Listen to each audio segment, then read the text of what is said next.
Bismillahirrahmanirrahim. Alhamdulillahirabbil alamin wassalatu wassalamu ala asyrafil anbiya'i wal mursalin sayyidina Muhammadin wa ala alihi washabihi ajmain. Assalamualaikum warahmatullahi wabarakatuh. Assalamualaikum warahmatullahi wabarakatuh. Alhamdulillah, tidak terasa malam ini kita memasuki kajian ahli sufi ya bagian ke-27. Malam ini khusus kita berbicara tentang abdal, yaitu orang yang ditukar, yang diputar balikkan keadaannya dari keadaan awal ya. Ini adalah bagaimana orang yang sudah diberi pengetahuan, yang sudah diberikan pencerahan, yang sudah diberikan keadaan asal. Nah, bagaimana keadaan itu dipertukarkan dari keadaan awal menjadi keadaan yang orang-orang yang tercerahkan itu. Ya. Nah, ini yang akan kita lihat nanti, yaitu orang yang ditukar itu ada dua yang kejadiannya, yang paling tidak ya. Yang pertama adalah jiwanya menjadi jiwa yang baru. Ini yang akan kita lihat nanti. Kemudian pribadinya juga pribadi yang baru, ya, yang berbeda dengan jiwa dan pribadi yang sebelumnya, sebelum dia mendapatkan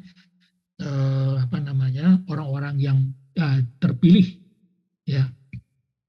Nah, nanti jiwa yang baru itu yang membuat dia nanti bisa istiqomah dalam beribadah, dan kemudian berpuas hati dan dibersihkan hatinya itu ya sampai sebersih-bersihnya sehingga dia menjadi jiwa yang baru. Nah, begitu juga keadaan jiwa yang baru tersebut akan membuat pribadinya juga pribadi yang baru, sehingga dia nanti siap menjadi perkakas ilahi untuk menjalankan tugas ilahi, dan tentu saja dia akan dijaga oleh ilahi. Nah, apa yang dimaksud dengan jiwa yang baru ya? Nah, nanti kita akan fokus ke sini sebenarnya nanti ada sebuah latihan yang akan saya sampaikan nanti, dan itu akan kita lakukan lebih fokus ke sana nanti. Sebelumnya kita sudah tahu bahwa jiwa yang baru itu dimulai dengan ilmu yakin, ya, clear knowledge ya, ilmu yang setelah itu tidak ada lagi keraguan tentang ilmu dengan keadaan yang akan kita lalui.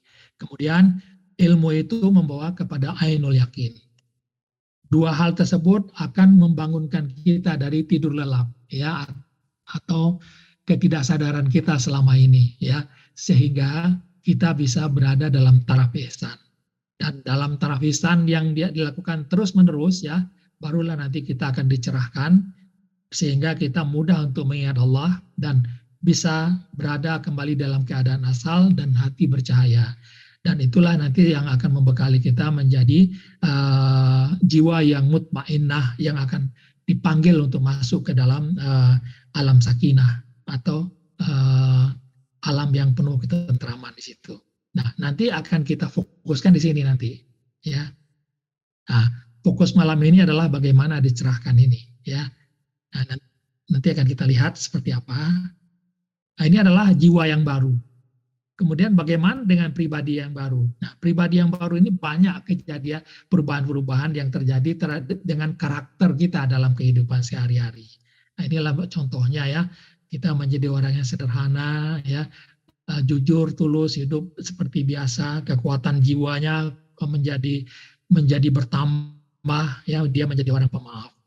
Kemudian dia tidak menetapkan dan memutuskan, dia menyerah kepada takdir, berpegang kepada tali Allah, kemudian mendapat bimbingan ilahi, bersikap lemah lembut kepada sesama, dia mampu zuhud dalam kehidupan sehari-hari, dan mengembangkan kasih sayang kepada sesama di dalam kehidupannya. Dia dapat dipercaya, al-amin ya. Kemudian dia mudah bersedekah, dan dia iqra. Nah, iqra ini nanti ada beberapa yang kalau kita lihat masing-masing ini ada keterangannya, sehingga dengan demikian itu dia menjadi gudang ilmu Allah ya. Nah, kalau dia sudah menjadi gudang ilmu Allah, apa yang terjadi gitu kan? Nah, baru nanti dia akan siap menjadi perkakas Allah, menjalankan tugas ilahi dan penjagaan ilahi. Nah, ini yang sebagian garis besar yang akan kita pelajari malam ini. Tapi yang kita fokuskan adalah yang tadi, yang bagaimana kita mendapatkan pencerahan, ya. Nah, mari kita masuk sedikit tentang ilmu yakin, biar mengulang-ulang, ya, mengulang-ulang. Ilmu yakin itu hanya sederhana saja, bahwa kita tahu bahwa semua kejadian, semua penciptaan, semua makhluk ini hanya berada di dalam wajah yang maha halus saja, ya, atau countenance kalau bahasa Inggrisnya, ya, dalam wajah yang maha halus saja semua yang terjadi. Wajah ini bercahaya, menimbulkan zat, ya, zat wajibul wujud, dan semua ciptaan yang mungkinul wujud juga berada di dalam zat ini semua. Dan semua ciptaan mungkinul wujud itu berada di dalam Lauhul Mahfuz. Nah, ini adalah ilmunya seperti itu, ya. Jadi Allah ada wajahnya yang sedikit, yang maha halus. Di dalam wajah itu ada zat, zat itu ada bermanifestasi menjadi rancangan Lauh Mahfuz, ya. Nah, ini semua terjadi di dalam yang maha halus saja. Nah, ini yang menjadi ilmunya. Sederhana sekali ilmunya, tetapi ini sangat prinsip yang bisa membuka kita kepada ilmu-ilmu yang lain. Nah, dari situ barulah kita bisa memahami bahwa kewujudannya, keesaannya, dan kebesarannya itu bisa terlihat dengan jelas di sini. Bagaimana tidak besar? Semua ciptaan hanya berada di dalam yang maha halus ini. Sedangkan kewujudan yang sebenarnya itu adalah kewujudan Allah sebenarnya. Ya, yang maha halus pun juga adalah kewujudan Dia juga, sedikit dirinya. Nah, ini yang membuat kita terkejut, ya. Kemudian dari terkejut itu baru kita bisa melakukan penglihatan yang yakin atau pandangan yang yakin tentang apa? Tentang hakikat ciptaan, kemudian ma'rifat dari ciptaan. Ini adalah yang menjadi ainul yakin kita. Apa yang dimaksud dengan ainul yakin? Bahwa semua yang mungkinul wujud itu adalah yang bisa kita lihat dengan mata, itu berada di dalam Lauhul Mahfuz. Kemudian di baliknya ada zat, ini adalah pandangan hakikat. Di baliknya adalah ma'rifat atau wajah atau pandangan ma'rifat. Inilah ainul yakin kita, ya. Nah, karena kita sudah paham, ya, kita sudah langsung saja melihat nanti ainul yakin itu adalah kita nafikan sehingga kita bisa melihat wajah yang maha halus. Ini adalah makna dari langsung saja kita pandangan ma'rifat. Kemanapun kita memandang, yang terpandang adalah wajahnya yang maha halus itu, ya. Inni wajjahtu wajhiya lilladzi fataras samawati wal ardh. Nah, ini maksudnya di situ. Kemanapun kita memandang, kita hadapkan pandangan kita, di situ ada wajahnya yang juga memandang kepada kita. Inilah yang menimbulkan nanti air mata kita bercucuran. Dan ini akan kita coba latihkan nanti, ya. Dan pendek kata, mereka memfanakan diri mereka dan mewujudkan atau mengisbatkan Allah atau wajah yang maha halus. Sebab itulah mereka digelari dengan abdal atau menukar atau ditukar keadaan mereka, ya, dibalikkan keadaan mereka. Dan Allah jugalah yang memiliki timur dan barat, maka kemana saja kamu menghadap, di situ ada wajah Allah. Ini kenyataan yang akan kita lakukan. Jadi kemanapun kita, apakah di hutan, di rumah, di pasar, ya, bahwa kita sudah paham di sebalik yang terlihat itu ada wajah Allah Subhanahu Wa Taala.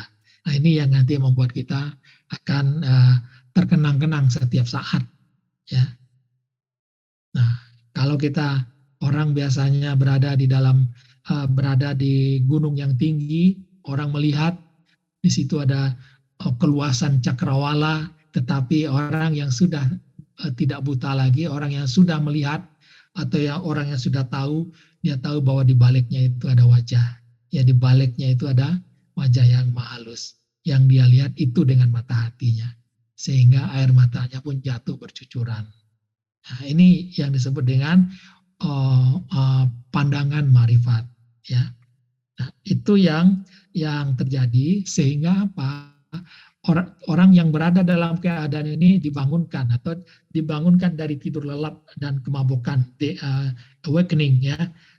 Aku melihat wajahmu ya Allah. Nah, ini ciri-cirinya di situ. Kemanapun menghadap, aku melihat wajahmu sehingga air matanya jatuh bercucuran. Nah, ini yang disebut dengan terkejut, dikejutkan ya. Sehingga orang yang sudah berada dalam keadaan tersebut langsung bisa berada dalam taraf atau peringkat ihsan.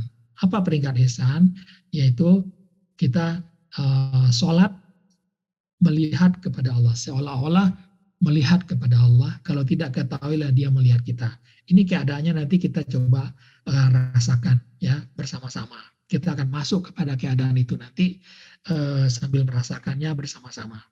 Ya, maka di sebalik yang terlihat ini aku melihat engkau dengan jelas ya Allah, dan engkau melihatku pula dengan jelas. Nah, ini dalam sholat aku melihat engkau dengan jelas, dan engkau pun melihatku pula dengan sangat jelas. Engkau melihat setiap apa yang aku kerjakan, engkau melihat gerak hatiku. Nah, ini dalam semuanya adalah ayat-ayat Al-Quran sebenarnya. Ya, ini adalah peringkat ihsan. Kemudian orang yang seperti tersebut lama-lama dia akan dicerahkan. Apa yang maksud dicerahkan? Ya, ini adalah kemanapun menghadap di sana ada wajah Allah. Ini yang terjadi sehingga apa di dalam keadaan sehari-hari dia bisa berkekalan mengingat Allah. Karena apa? Dimanapun berada dia melihat wajahnya. Maka kalau wajahnya sudah teringat maka yang ingat adalah Allah. Ya. Maka di sini disebutkan manusia tidak akan dapat mengingat Tuhan, akan tetapi Tuhan menyelamatkan mereka sehingga mereka senantiasa bisa mengingatnya. Mereka mendapatkan karunia Tuhan sehingga mereka tidak dapat lagi melupakannya. Ini keadaan seorang yang bisa mengingat Allah setelah dia berada dalam keadaan ihsan. Di Gospel Barnabas itu dikatakan seperti itu. Ya. Kemudian Rasulullah dikatakan mataku tidur tapi hatiku tidak atau tetap jaga. Aisyah radhiyallahu anha mengatakan bahwa Nabi Muhammad senantiasa dalam keadaan mengingat Allah setiap masa. Nah, ini adalah yang ada di dalam minda dia, dalam pikiran dia, di dalam hati dia adalah Allah saja, ya. Sehingga inilah nanti yang akan membuat kita bisa merasa ingatan kita itu naik sejengkal atau naik sehasta, sehingga di situ dia menjadi base camp nanti, ya. Sehingga kemanapun kita berjalan, kita berada, kita berlari, kita berniaga, ya, yang ada di dalam ingatan kita adalah ingatan Allah. Kita menjunjung ingatan Allah. Ini yang menjadi cita-cita, ya. Cita-cita semua orang sebenarnya adalah seperti ini, menjunjung ingatan Allah. Karena banyak orang kemana-mana menjunjung harta benda, menjunjung kemegahan dunia. Kalau kita, alhamdulillah, telah diajarkan, diberikan pengetahuan oleh guru kita, Ustadz Hussein bin Abdul Latif, bagaimana kita menjunjung ingatan kepada Allah. Nah, ini adalah orang yang sudah bisa ingat kepada Allah.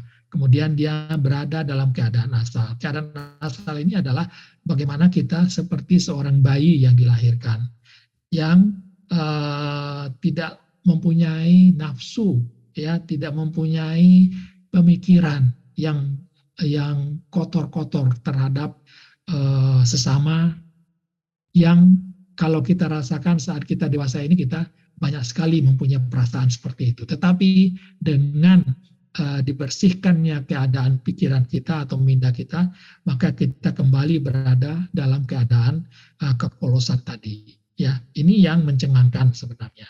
Ya. Kemudian berikutnya adalah hati yang bercahaya.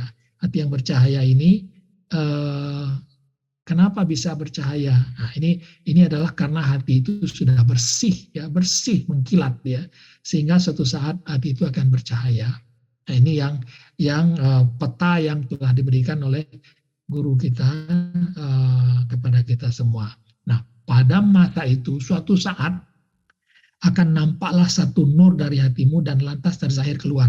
Dia ibarat cahaya lampu di malam yang gelap gulita, memancar keluar melalui lubang dan celah dinding rumah dan menerangi di luar rumah itu oleh terangnya cahaya di dalam rumah itu. Nah, agar ini bisa bercahaya, maka mata lahirnya harus ditutup, ya, harus ditutup. Karena cahaya ini mempersyaratkan ada satu hal, yaitu kegelapan. Nah, kalau gelap nanti dia akan bercahaya. Nah, ini yang perlu kita sadari, ya. Kemudian pada hari ketika kamu melihat orang mukmin laki-laki dan perempuan sedang cahaya mereka bersinar di hadapan dan di sebelah kanan mereka.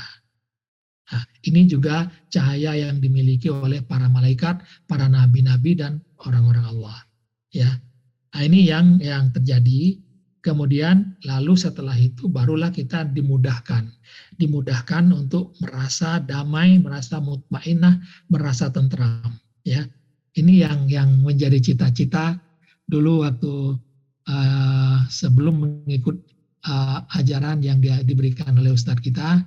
Saya juga bercita-cita untuk menjadi jiwa yang mutmainnah itu, karena selalu dibaca Bismillahirrahmanirrahim, ya ayyatuhan nafsul mutmainnah irji'i ila rabbiki radiyatan mardiyah. Seperti itu selalu menjadi cita-cita gitu.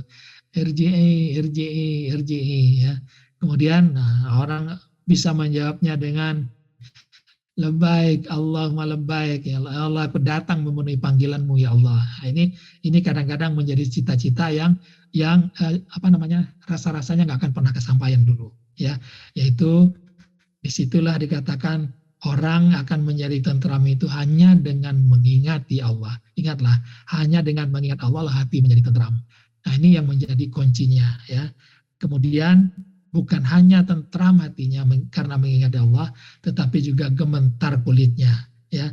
Orang yang menjadi takut kepada Allah dan kemudian tenang kulit dan hatinya. Tenang itu adalah menjadi lembut ya, lembut kayak hati dan kulit ya. Jadi dada kita pun lembut ya. Nah, ini yang terjadi, ya. Nah, kemudian barulah dipanggil masuk ke alam sakinah, ya. Alam sakinah ini adalah tempat jemaah ya, hamba-hamba Allah, dan di sanalah keadaan surgawi ya. Ini dikatakan di Al-Qur'an di situ begitu, irji'i, datanglah dengan puas kepadaku kata Allah. Masuk ke dalam jamaah hamba-hambaku. Ya, artinya apa? Hamba-hamba orang-orang Allah ya adalah keadaannya seperti itu. Kalau tidak seperti itu berarti ada sedikit kekeliruan yang terjadi pada diri kita. Nah, ini yang terjadi ya. Nah, masuk ke sini ya, ini yang menjadi pertanyaan besar juga bagi kita. Nah, nanti bagaimana awal dari masuk ke sana ini nanti akan kita latihkan malam ini, ya.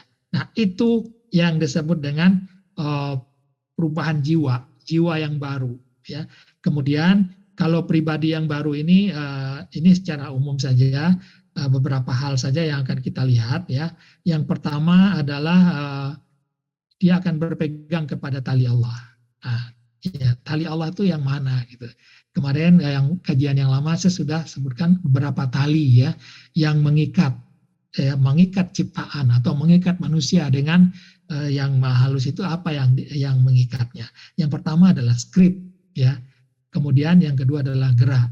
Gerak inilah yang menggerakkan semua bintang-bintang ya. Kemudian galaksi semua itu gerak inilah, hidup inilah yang menggerakkan semua. Yang memegang ya, semuanya berputar kepada sumbu putarnya atau garis edarnya. Kemudian skrip ini adalah bagaimana peranan-peranan yang akan diambil oleh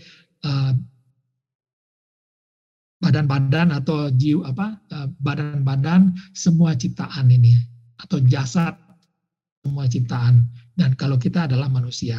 Nah, skripnya bagaimana? Di sini dia, di badan beradanya. Kemudian di jiwa. Jiwa ini ada tali juga dengan Allah. Yaitu tali yang menghubungkan tentang tenaga atau kuasa atau kemampuan untuk beraktivitas dan rasa. Dan itu hubungannya adalah dengan roh kita. Ya. Kemudian ada ihsan. Itu adalah bagaimana hubungannya dengan pandangan dan pendengaran kita. Ya. Kemudian ada juga ingatan. Ini adalah ya tali-tali yang menghubungkan kita dengan Allah Subhanahu wa taala, ya. Ingatan itu pasti dengan minda atau mind, ya, atau hati, ya. Kemudian kalau ihsan pasti dia dengan pandangan, ya, pandangan. Kemudian kalau berhubungan dengan tenaga, kuasa untuk beraktivitas dan juga rasa, dia pasti berhubungan dengan roh. Nah, ini yang nanti akan kita lihat bagaimana dia menjadi sinkron nih, ya. Bagaimana ingatan, ihsan, kemudian rasanya itu semuanya menjadi sinkron, ya, sehingga benar-benar kita berada dalam keadaan yang tidak meragukan lagi. Nah, ini yang kita akan latih nanti, ya. Nah, itulah yang akan kita pegang. Peganglah pada buhul tali yang kuat. Ya, hanya kepada Allah ya segala urusan, ya, yang kita kembalikan. Nah, ini yang terpenting, ya. Kemudian yang berikutnya gudang ilmu. Nah, gudang ilmu ini apa? Ya, gudang ilmu ini adalah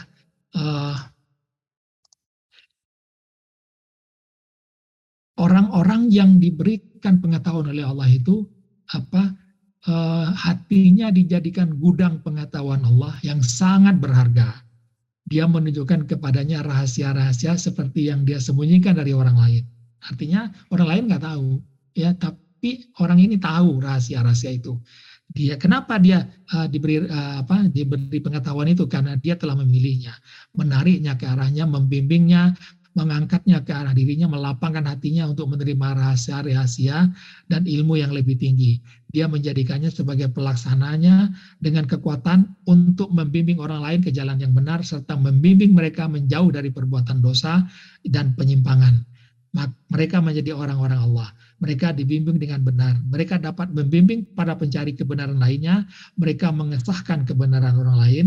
Mereka seperti wakil Nabi dan Rasul. Mereka selalu mendapat hidayah dan ilham dari Allah. Nah, ini adalah kelebihan yang diberikan oleh Allah. Ya, dan kedudukan mereka itu adalah puncak dari makam yang diberikan kepada manusia. Tidak ada di atasnya kecuali hanya Nabi dan Rasul. Nah, ini satu dari Syekh Abdul Qadir Jalani juga mengatakan, hormatilah mereka, ya, hormati mereka, jangan membenci atau memusuhi mereka. Sebaliknya, perhatikan ucapan atau nasihat mereka. Sebab kenapa harus diperhatikan? Karena keselamatan berada bersama mereka, maka dekatlah dengan mereka. Kehancuran dan malapetaka akan terjadi jika kita menjauh dari mereka, kecuali bagi mereka yang dibantu dan dibimbing oleh Allah menuju kebenaran dan kasih sayang. Ya. Ada juga yang dibantu selain berhubungan dengan orang-orang yang seperti hal ini. Ya. Nah, ini yang penting perlu kita ketahui. Ya. Nah, kemudian barulah setelah itu dia menjadi perkakas ilahi. Ya, kenapa dia dikatakan jadi perkakas ilahi? Dia menemukan kekuatannya dalam ketidakberdayaannya. Lalu kewujudan dirinya sendiri pun akhirnya sirna. Tiada kewujudan. Dia kemudian dikosongkan dari semua tindakan. Manusia termasuk tindakannya sendiri. Dia menemukan dirinya hanyalah seperti atau bak seperti sebuah bejana kosong yang tiada lagi bisa diisi oleh air. Kosong saja mindanya ini. Ya. Maka tindakan Allah terwujud kepada dia. Saat itulah kamu harus tetap pasif secara fisik dengan perasaan tenang di hati dan pikiran yang terbuka serta wajah cerah dan jiwa yang puas. Ini keadaan ini insya Allah nanti akan kita masuki bersama-sama. Ya, kamu tidak akan lagi memiliki keinginan, sasaran atau tujuan apapun. Kamu tidak memiliki kebutuhan atau kerinduan karena kebutuhan atau kerinduan kamu hanya untuk Allah. Kehendak ilahi kemudian akan terwujud kepada kamu. Nah, ini dia, ya. Kamu sekarang sudah siap, sedia untuk Allah, memenuhi keinginannya serta perintahnya, dan untuk tujuan ini kamu akan diberi kekuatan untuk melaksanakan semua perintah Allah. Singkat kata, dia menjadi alat perkakas bagi Allah yang Maha Tinggi. Nah, ini dia, siap, ya, siap menerima ilham ilahi. Itu dia, ya, menjadi perkakas. Kemudian baru menjalankan tugas ilahi, ya. Kalau sudah seperti itu, siap-siap. Ya, hai orang yang berselimut, bangun, lalu beri peringatan. Ini adalah perintah, ya. Jadi apa yang diberikan itu bukan tanpa tujuan, ya. Ternyata ada tugasan yang harus dijalankan, ya. Demi Allah, jika mereka meletakkan matahari di tangan kananku dan bulan di tangan kiriku, kata Rasulullah ya, karena beliau diperintahkan janganlah mengajarkan tentang Islam ini. Tapi beliau mengatakan, andaikan ditaruh matahari di tangan kananku dan bulan di tangan kiriku, aku tidak bisa meninggalkan pekerjaan ini. Aku tidak melakukannya sampai Allah memberikan kemenangan ataupun kematian kepada aku. Nah, ini adalah yang dikatakan oleh Rasulullah saat beliau diminta untuk berhenti berdakwah. Nah, ini yang terjadi dengan Khidir. Sedang enak-enaknya berada dalam ketersembunyian, ya lalu Khidir ya diminta mengajarkan ilmu dari sisinya kepada Nabi Musa. Ya, begitu yang terjadi dengan pertemuannya dengan Musa, juga dengan cara yang khas, ya, yaitu dengan melihat tempat di mana ikan mengambil jalannya ke laut. Nah, disitulah Musa kembali ke tempat yang tadi itu, yang bertemu dengan Khidir, ya, yaitu hamba-hamba kami yang telah kami berikan kepadanya rahmat dari sisi kami dan kami telah ajarkan kepadanya ilmu dari sisi kami. Nah, ini yang ditugaskan kepada Khidir, kepada Nabi Musa untuk mengajar Nabi Musa. Ya, kemudian inilah yang terjadi juga dengan kita di zaman sekarang, ya. Alhamdulillah, dan di antara orang yang telah kami ciptakan ada umat yang memberi petunjuk dengan kebenaran atau aribilah, dan dengan itu pula mereka berlaku adil. Maka apa yang terjadi? Hendaklah kamu segera mencari cahaya bicara orang-orang aribilah itu sebelum kewafatannya. Ya, begitu juga dengan Asif, dia ditugaskan untuk memindahkan singgasana, ya, Ratu Balkis kepada dekat dengan Nabi Sulaiman. Ya, Uwais Al-Qarnain pun begitu, ya. Bagaimana dia diminta sahabat diminta oleh Rasulullah untuk minta doa dari Uwais Al-Qarnain, ya. Tapi Uwais juga mengatakan, aku tidak pernah khususkan doaku hanya kepada seseorang manapun juga. Jadi orang yang tersembunyi kemudian dibukakan oleh Rasulullah, ya. Nah, itu adalah orang yang mendapatkan tugasan, ya. Kemudian tentu saja dalam tugasan itu dia berada dalam penjagaan Allah. Ingatlah, sesungguhnya wali-wali Allah itu tidak ada kekhawatiran terhadap mereka dan tidak pula mereka bersedih hati. Nah, ini yang tadi. Kenapa tidak bersedih hati? Karena mereka merasa damai di sisi Tuhannya dan dialah pelindung mereka. Jadi Allah pelindung mereka. Hanya Allah lah pelindungmu dan dia penolong yang terbaik. Nah, ini yang terjadi. Kemudian sesungguhnya pelindungku ialah Allah yang telah menurunkan Alkitab dan dia melindungi orang-orang yang soleh. Oleh karena itu kamu hidup di dunia ini di bawah pelindungan Allah yang Maha Pengasih. Adapun orang-orang yang berjalan lurus, dia menambahkan kepada mereka petunjuk dan memberi mereka pelindungan terhadap kejahatan. Nah, ini yang terjadi, pelindungan dari Allah Subhanahu Wa Taala sendiri. Ini ringkasan dari malam ini, ya, yang perlu kita perhatikan. Nah, malam ini kita akan fokuskan kepada bagaimana kita latihan ihsan mendapatkan kegaran. Di sini saya sampaikan sedikit, ya, ada beberapa satu trik yang bisa memudahkan, ya. Ini yang sudah saya sampaikan tadi, yaitu bagaimana kita mensinkronkan keadaan, ya. Kita mensinkronkan bahwa ingatan Allah, kita juga ingat Allah, kemudian bagaimana pandangan ihsan, ya, kemudian bagaimana keadaan ruh kita saat itu. Nah, ini yang akan kita coba, ya. Sedangkan yang lain-lain ini tidak kita perhatikan, gerak tidak kita perhatikan, ya. Kalau orang di dalam meditasi dia memperhatikan gerak apa yang dia perhatikan? Gerak nafas, ya. Nafas itu bergerak, maka dia fokuskan pandangan matanya mengamati, ya, mengamati turun naiknya nafas. Kalau kita tidak memperhatikan itu, ya, karena itu tidak sudah sesuai dengan keadaannya saja. Tapi yang berubah-ubah itu adalah bagaimana keadaan ruh kita, bagaimana keadaan pandangan kita, bagaimana keadaan minda kita.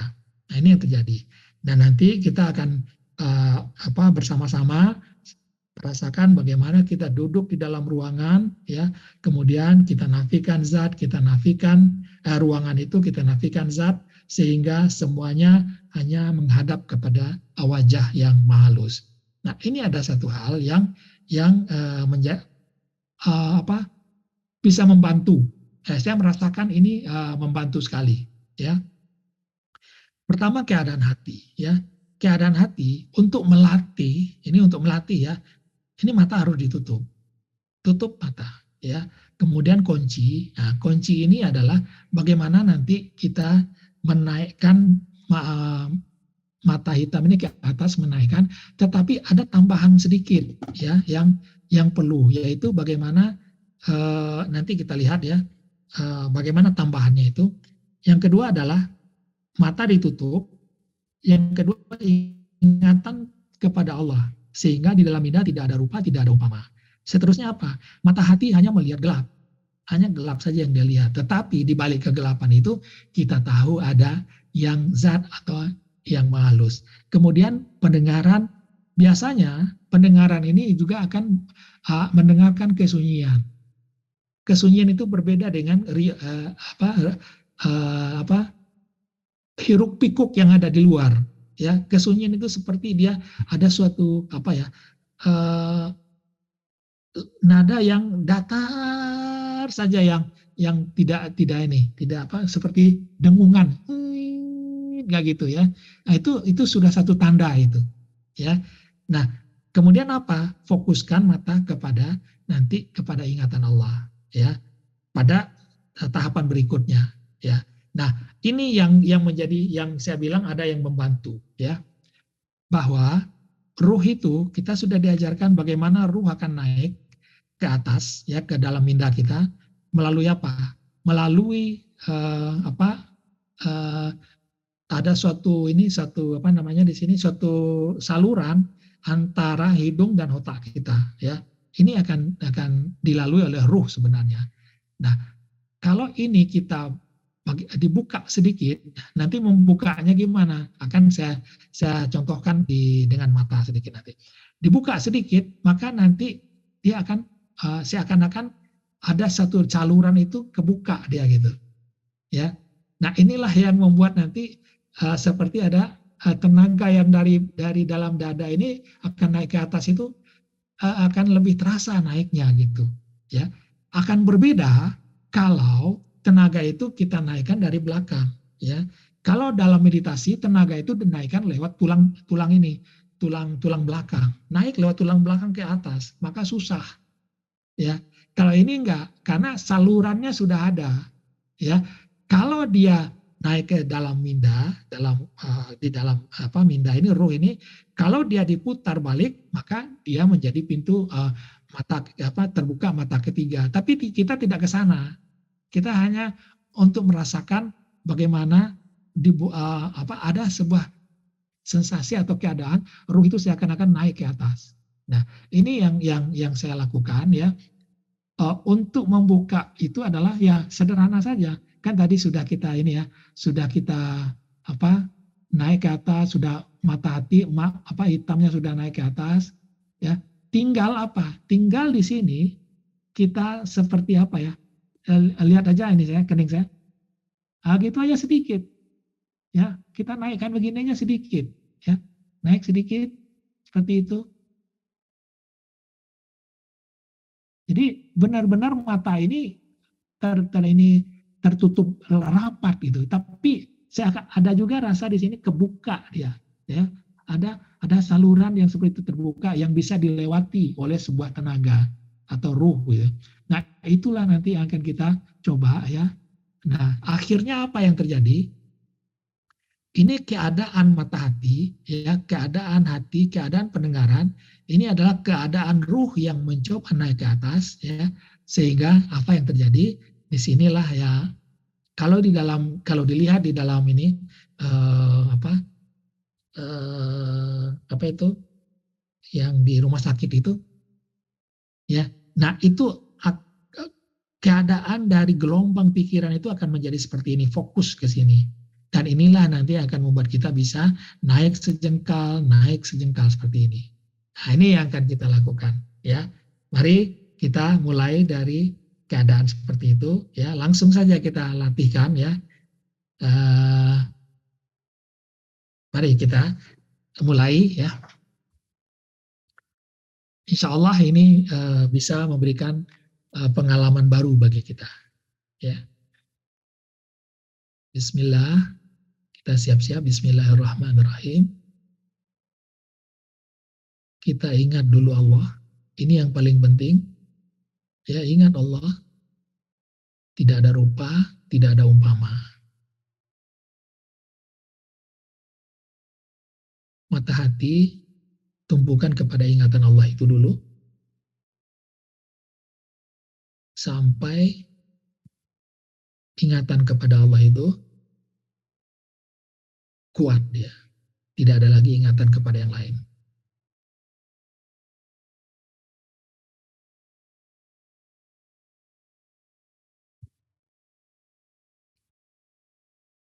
Mata hati tengokkan kepada dahi kita. Kemudian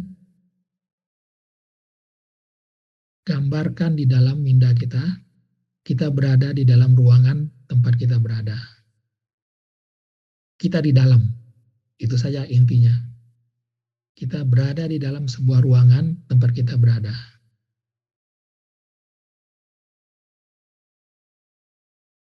Dengan cepat, kita nafikan ruangan itu. Di baliknya ada zat. Mata hati hanya melihat gelap saja.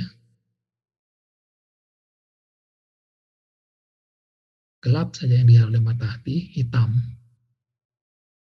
Dan di balik zat ada yang maha halus, tetap hitam. Tidak ada perubahan, tapi kita tahu bahwa di balik itu ada wajah yang maha halus sedang melihat kita.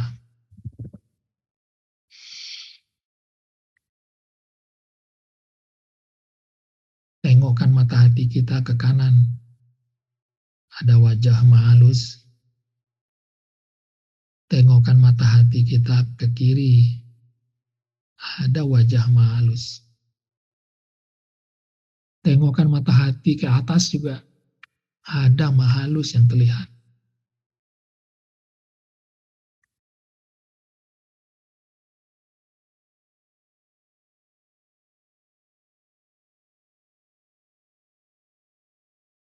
Tengokkan ke bawah. Maha halus juga yang terlihat.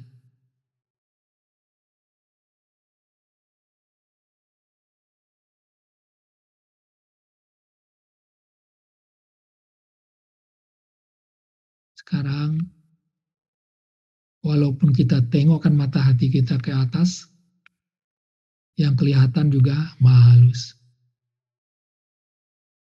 Sekarang, agak dibuka ya saluran antara hidung dengan otak kita. Kerinyitkan aja sedikit. Kerasa di situ ada jalan untuk naiknya ruh kita. Biarkan aja begitu, ya, rasakan saja. Jalan itu terbuka.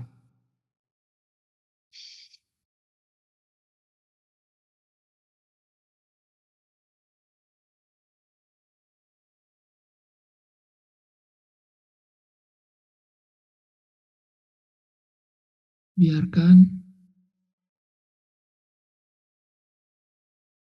kalau kita berkata sekarang, ya, seakan-akan perkataan kita itu juga masuk ke dalam saluran itu, naik ke atas. Perkataan itu membutuhkan tenaga, maka seakan-akan ruh yang sedang berkata itu. Mata hati memandang kepada wajahnya, ingatan hanya kepada Allah. Panggilan kita juga katakan, ya Allah, aku melihat-Mu ya Allah. Aku melihat-Mu ya Allah.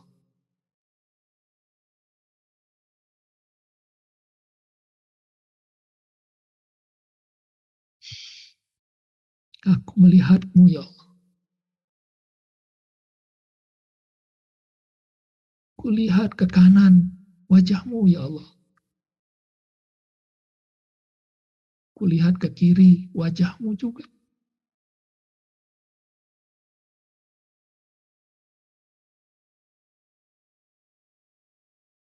Rasakan ya, gak apa-apa dirasakan. Saluran itu ya seakan-akan memang dialiri oleh tenaga yang naik ke atas.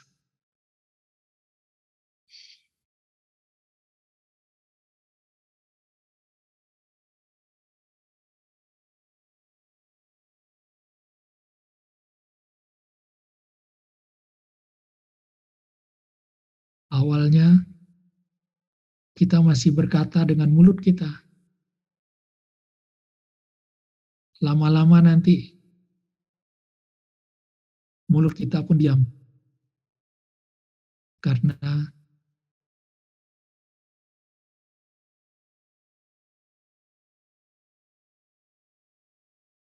tenaga ruh itu dia sudah naik ke dalam minda kita. Yang ada hanya apa? Yang ada hanya pandangan kepada dia, ingatan kepada dia, perasaan melihat dia.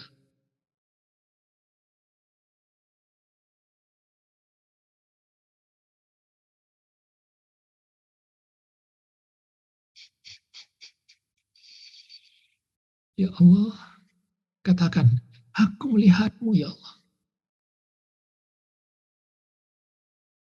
Aku melihat-Mu ya Allah. Aku malu ya Allah, Kau melihat aku selama ini.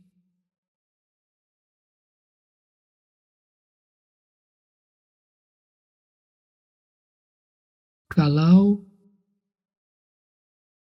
antara mata dengan saluran itu dia semakin kejang di situ, itu lebih bagus. Biarkan kejang di situ.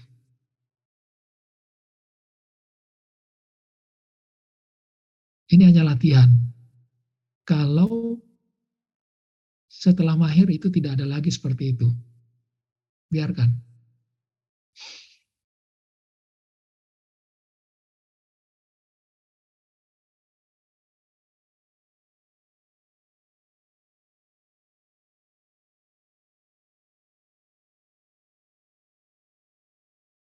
Ya Allah, aku melihat-Mu ya Allah.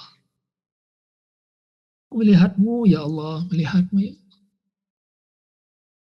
Engkau melihatku ya Allah. Engkau melihat.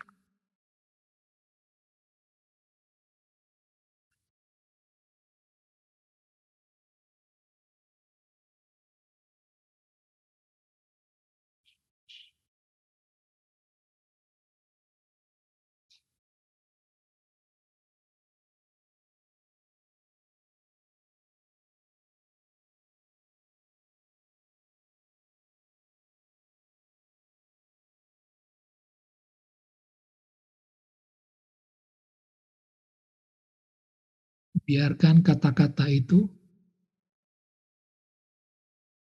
diucapkan oleh minda. Aku melihat-Mu ya Allah. Minda yang berkata itu. Aku melihat-Mu ya Allah.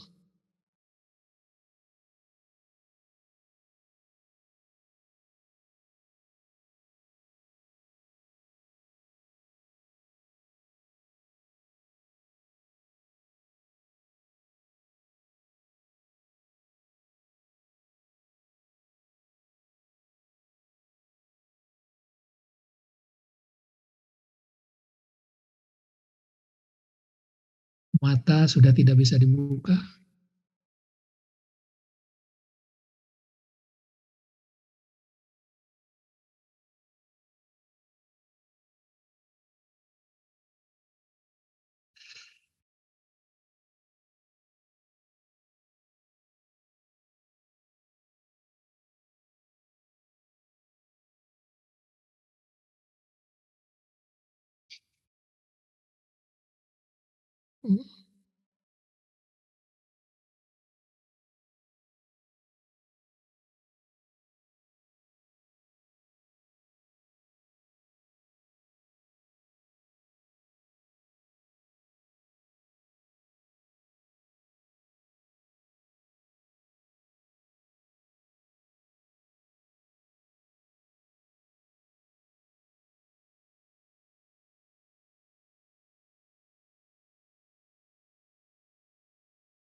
Yang ada hanya ingatan kepada Allah.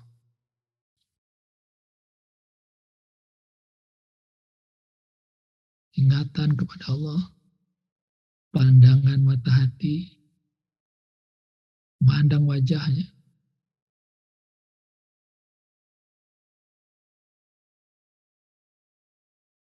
Kalau ada yang bisa merasakan, mendengarkan, pendengaran pun hanya mendengarkan kesunyian. Di luar masih ada banyak suara-suara, tapi pendengarannya mendengar kesunyian.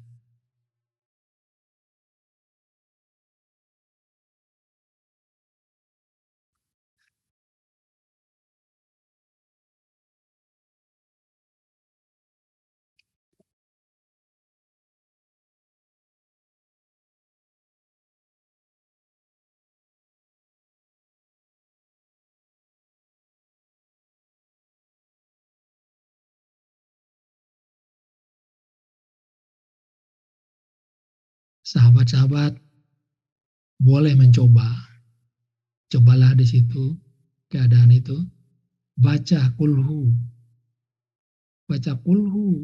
ya, di dalam minda itu,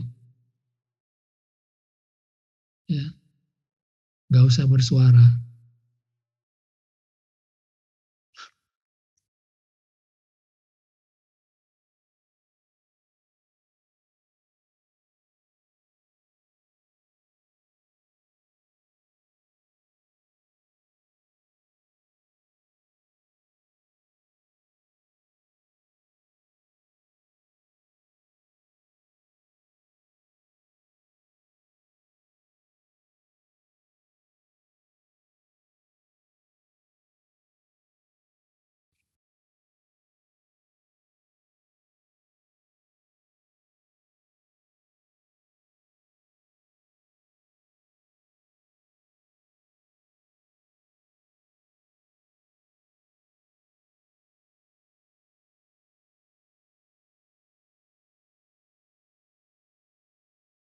Nanti, walaupun nanti kita selesai dalam acara malam ini, bagi sahabat saya sarankan tetap duduk dalam keadaan ini.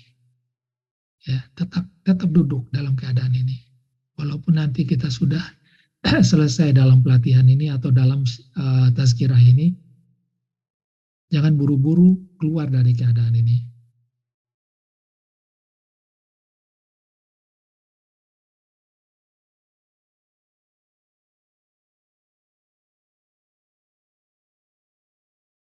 Jangan lupa, ya, dibuka saluran antara hidung dengan otak, atau otak kita itu dibuka sedikit dengan mengerenyitkan aja, ya, kerenyitkan, ya, kerenyitkan di situ, dan otomatis mata akan lebih tertutup rapat, tetapi tidak dengan paksaan. Otomatis mata akan lebih tertutup rapat, tetapi bukan dengan tekanan.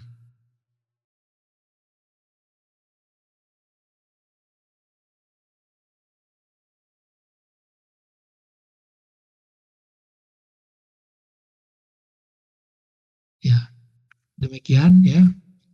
Ya boleh turun ya, tapi keadaannya tetap dan jangan dihilangkan. Nah, demikian Bang Bayu malam ini ya. Kita memasuki keadaan ini bersama-sama ya. Mudah-mudahan ada yang bisa di sana, ada yang bisa lama, dan saya sarankan nanti ini bisa dijalankan setelah ini acara ini kita selesaikan, tetap lakukan setengah jam atau 1 jam kemudian ya. Insya Allah akan mempengaruhi keadaan yang kita lalui ya. Saya sendiri alhamdulillah bisa merasakan ini ya. Maka saya sampaikan malam ini kepada sahabat semua. Mudah-mudahan ini bisa bermanfaat. Ya, demikian Bang Bayu. Billahi taufiq wal hidayah. Assalamualaikum warahmatullahi wabarakatuh.